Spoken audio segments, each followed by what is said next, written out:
Nothing, we can cut it now, right here, front row. Hey Steve, Doc was just reflecting on the whole Sterling incident 5 years ago. I was wondering, from your perspective, to what extent do you think that spearheaded players to feel more and more bold to speak out on different issues, league, country, world?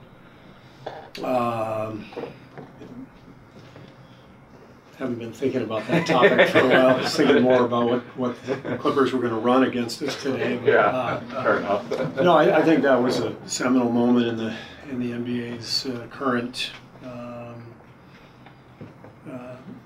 status, in terms of players being very socially active and players being in concert with the league, with Adam, with ownership, in terms of being together on social issues and being outspoken for good and for change, and it's a really nice relationship. It's changed, I think. The relationship between the players and the league office changed quite a bit, and I think that was a big part of it. I think the players had so much respect for Adam's decisive, bold decision, and that was a galvanizing moment. Right here on the right. Just to follow up with that, can you explain your T-shirt? It's just yoga, just a yoga T-shirt. It happens to be Warriors colors, so that's what I chose this morning. I was going to wear my "That's All, Folks" shirt. Sorry. You picked it out, though, right? I don't pick out any of my clothes.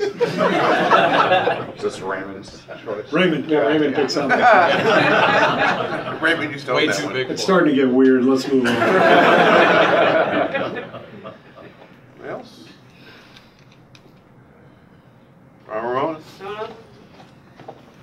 Where were you for that? It was game 4. The reason we were asking is game 4 of that series was when the tapes came out. And were you with TNT or something? Or? I was with TNT.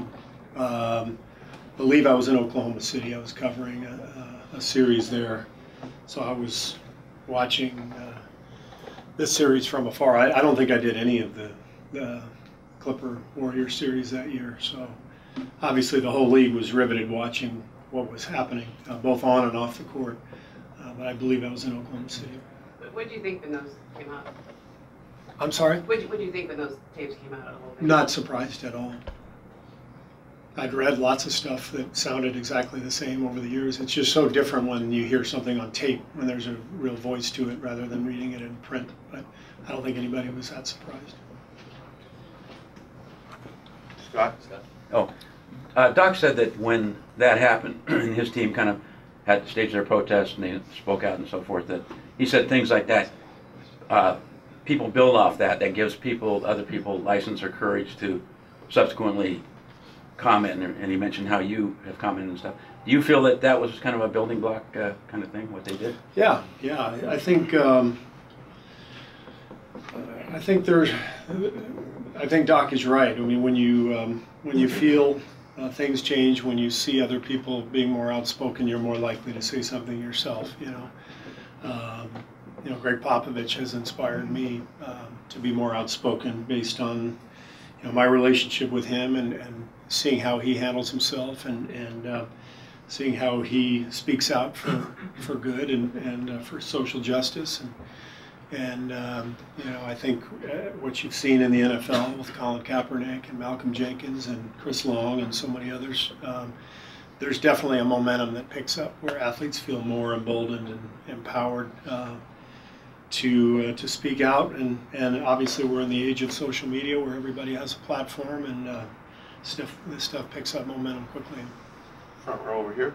Steve, Bogut got the bulk of the minutes at center in the last game. Do you see that as holding true in this game, or are you going more based on matchups or based on the play that he and Kavan are? Bogut and Kavan have been fantastic. They're both playing at a really high level. So if I didn't play those two guys, I'd be an idiot. So they're going to get back out there again. All right. All right, thanks. Oh, sorry. Thank you.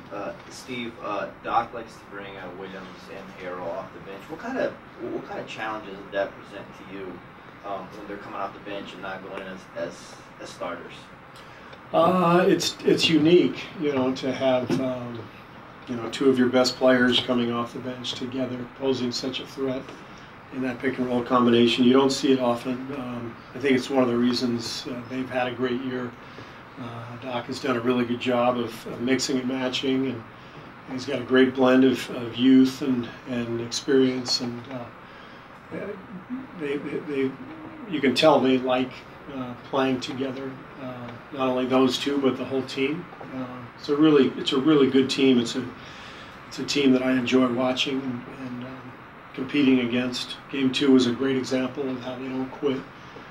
But to bring that kind of firepower off the bench, you have the ability to stay in the game. You can make a change and things can change pretty quickly. So as an opponent, you have to be ready for that, and you have to have a plan for that. And I think, besides that second half of Game 2, I think we've done a pretty good job against them, but you can't let them out of the bag. We let them out of the bag in that second game. And last game, we did a better job of containing them, and that's our challenge. Thanks, everybody. Thanks, Dave. Thank you.